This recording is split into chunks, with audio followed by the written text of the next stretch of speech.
Jews were basically welcomed into the Pale of Settlement. It wasn't called that yet, but into Poland and that whole area. Western Europe had basically kind of run them out at that point, so the Jews in Europe were looking for a place to go. This is still a very feudal area. You've got estates with serfs on them that cannot leave. Like, these serfs are owned by noblemen. These noblemen, they don't live out on their farms out in the middle of the Ukrainian breadbasket. They live in Kiev, they live in Odessa, they live in some of these other culture cities. And so what they would do is they would lease out either the rights to it so that people could run mills and other things, or hire out estate managers who would go out there and run the things and give them sort of a tax on it. They would basically live in the cities and then hire intermediaries to control their serfs. And that ended up being Jews a massive part of the time.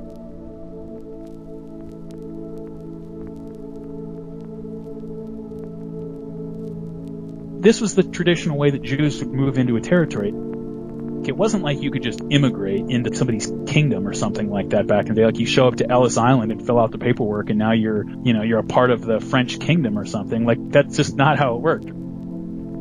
It wasn't like an individual Jew rolled up to some place and said, "Hey, can I join your country?" It was whole communities moving. So they move into a territory and they send somebody to the nobility or whoever's the authority there, and they say, "Look, we got a lot of things that we can do for you. You know, we can draw on capital networks that reach all the way to the Middle East. You know, we can collect taxes for you. We can do all of these sort of advanced things that you would think of as being part of urban economic civilization that you can't really do yet. And so what do you say? Can we hang out here and work with each other?" They were outsiders. That was a huge part of it. It's very difficult to go among your serfs and just pick the guy who has the most social authority and stuff and put him in charge, because what if he has to hang somebody? What if he has to whip somebody? What if he has to go in and do some kind of harsh punishment to get people moving, or to go collect taxes on these people? It's a very difficult thing to do because he has more loyalty to the other peasants than he has to the absentee landlord. Well, they could send the Jews out there, and the Jews didn't care about these people at all. The Jews are a separate people altogether, and so they could go out there and run these places with a little more brutality and consistency than you would get out of somebody local if you just put them in charge. This middleman minority phenomenon is something that has actually existed in different parts of the world. There's Lebanese in South America and in the Caribbean and in West Africa. The Indians were brought into Uganda. You remember back in the 70s, Idi Amin kicked out like 60, 70,000 Indians. And you hear that and you're like, what are 60 or 70,000 Indians doing in Uganda? There are a lot of very good reasons, if you're just looking at it in a sort of Machiavellian way, to do that. And one of the primary ones, and this happened in Western and Eastern Europe, is that, who is the face of the peasant's oppression? It's not the absentee landlord. The face of his oppression that he sees actually every day is a Jew. And that was the reality. And so when you had like this Khmelnytsky uprising, the Cossacks rose up and they start slaughtering Jews.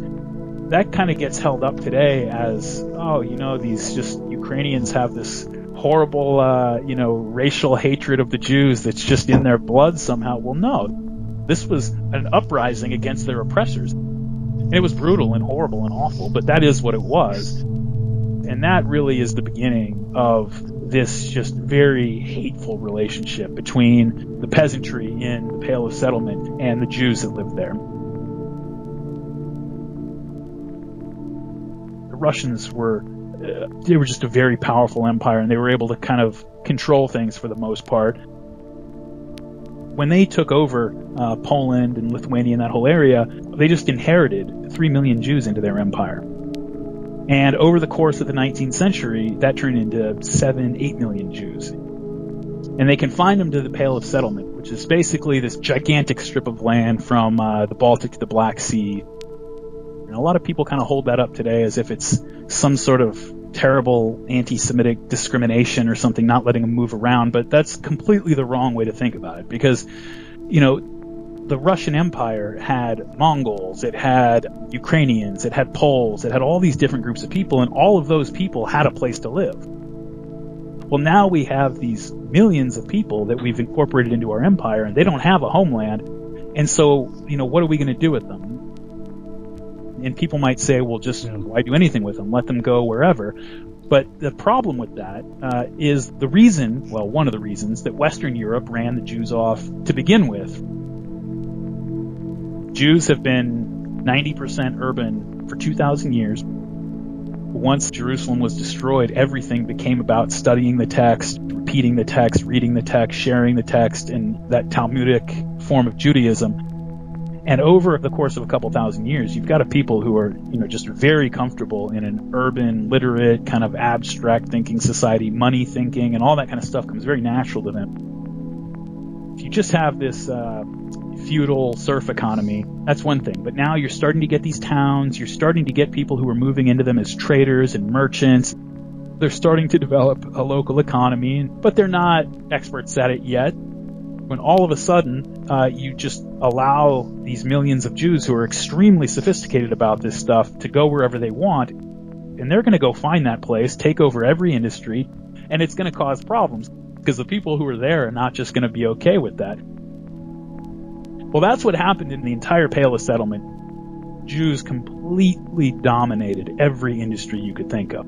It's literally, 80% of the railroads here and 70% of the mills over there and just up and down the line. I mean, after the peasants just went after the Jews in 1881 after the assassination of the Tsar, that's when everything changed, and they really doubled down on the relationship that they had had to the peasants in the Russian Empire ever since the Ukrainian uprisings.